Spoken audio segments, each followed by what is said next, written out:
Hey, my name is Raven Willis. I'm an attorney located right outside of Fort Worth, Texas, and I want to talk about one of the biggest areas of concern that I have for most of my clients in preparation for Black Friday, and hopefully give you guys some tips so that you can avoid a lot of these same issues. So Black Friday is coming up, which is the biggest sales day of the year for probably everyone. Everybody's looking to spend money, so everybody's looking to try to make money. However, there are some pitfalls that come along with Black Friday. An increase in money changing hands usually is a signal for an increase in fraudulent types of activity. It's just probably because of a sheer numbers game. So one of the areas that I always tell my clients that they really need to pay special attention to in general, but definitely as we're going to see an increase in transactions, is your website terms and conditions. And one of the major areas that is a gaping hole for most website terms and conditions, I can't talk, is that they leave you vulnerable and leave you open for folks to place fraudulent orders with you. Now, I'm going to focus on one particular type of order. And, fraudulent probably is a strong word to use for it. It's not illegal. It's not wrongful, but it is shady, right?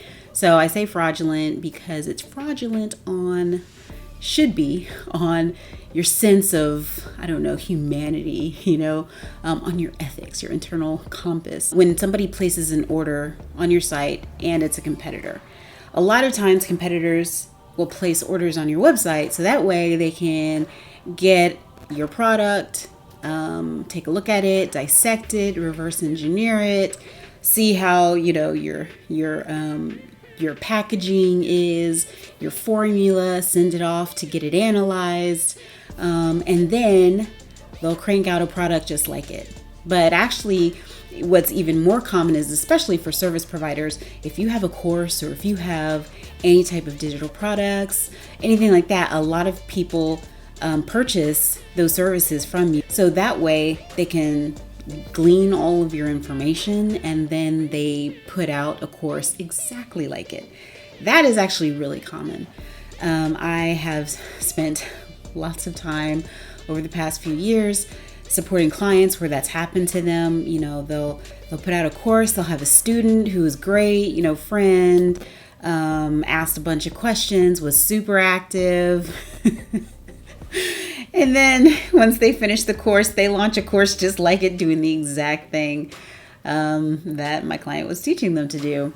So they always come to me and they're like, what happened? I want to sue them. Well, here's the sad part. There's a good part and there's a really bad part. The bad part is that technically that's not illegal. If they didn't copy you word for word, that's not illegal. Ideas are not protected by copyright or by trademarking. Ideas may be protected by patent law, but it has to be a novel idea, and 9.9999999 times out of 10, your idea is not that novel. Just going to be honest with you. So it's not going to be protected by any of those types of law. The only way that you're going to protect yourself and keep someone from basically stealing all that goodwill and all of that knowledge that you have put into your product or your service is by creating terms and conditions and having the other party agree to not copy your product, copy your service, or do anything with your product or service outside of what you intend for them to do, which is to utilize it as an end user.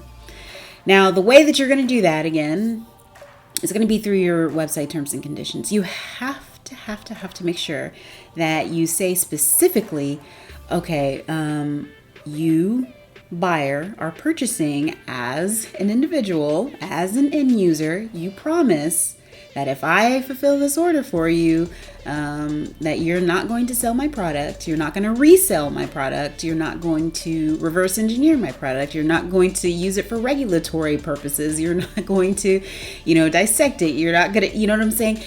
Your terms need to say all of those things, and it's very possible to do it. It's just that most people don't think to do that.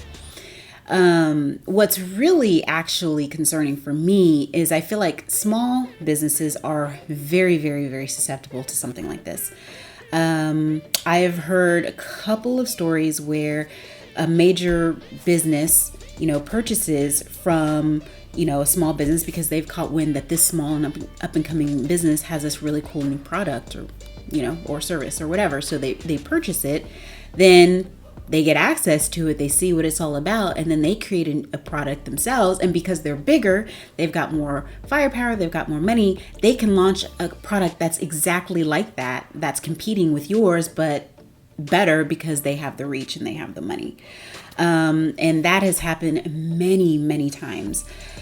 Updating your website terms and conditions to prevent this kind of activity is good, it's good primarily if you are not selling your products in any other channel. Like if you're selling your products via Amazon, you're not going to be able to prevent people, certain people from purchasing from you from Amazon. So this may not be as effective. But if your website is the only way that people are going to get their hands on your product and you want to make sure that other people aren't going to misuse it, then absolutely focusing on your terms to include these types of restrictions is going to be really, really, really, really important. So I hope that's helpful. If you guys need a copy of website terms and conditions that are going to do these things, then I am going to drop the link in the description so you guys can grab a copy of these.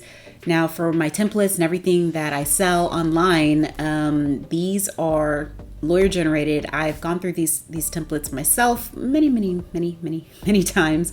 And when you purchase from me through my website, you're entitled to updates for life. So that means every time I update them, which is at least twice per year. Actually, I think this year I've updated my templates.